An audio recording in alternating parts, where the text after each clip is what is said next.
So one last thing that I'd like to cover with you under term limits, and it's something that you brought up, and it's something that I've talked to my class about, is that as an elected official, you evolve. Your experience evolves you.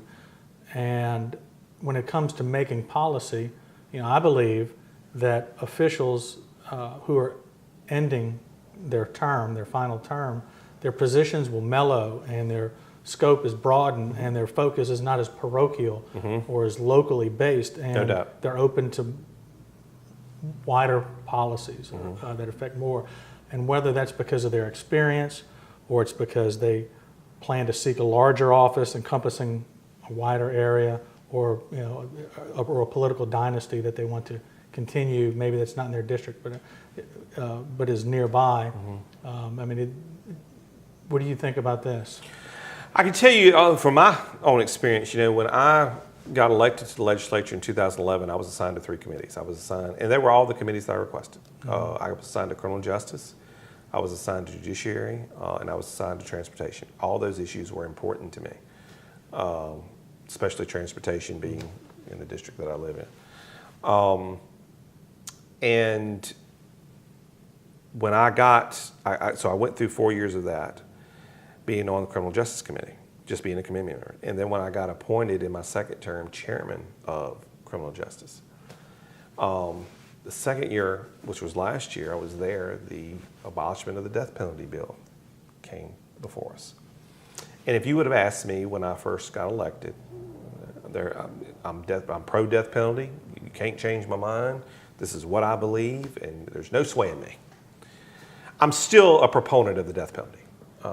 I just believe it's what you should do. I believe you have to promulgate justice.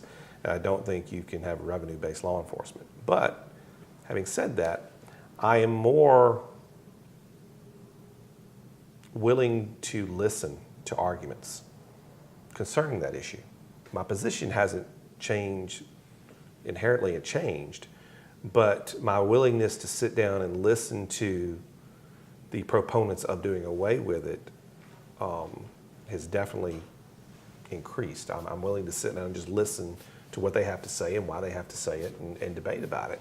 And a lot of that issue was over, the finances of it. Did it make economic sense and things like that? And I still believe what I believe, but I've evolved as a legislator because the first year I was there, I wouldn't even listen. Now I'm listening, and then I'm trying to get educated on some things I wasn't educated on before, and listening to ideas. Just because you listen to an idea or you enter into a debate doesn't mean that you're going to change your core belief. It just means that you're willing to listen to an idea, which I think you have to do to be an effective legislator.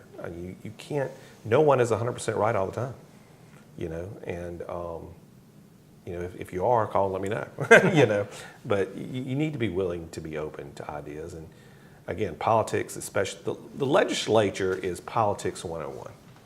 It is the place that I think, above all other offices in the state of Louisiana, that if you really want to learn about politics and the political process and how it works, that's the place to do it, because it is a place of compromise. It is a place of, I really need to do this for my district.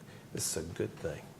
But I've got to get 104 people in that the other 104 people in that legislative body to agree with me. Then I got to go to the Senate and get them to agree with me.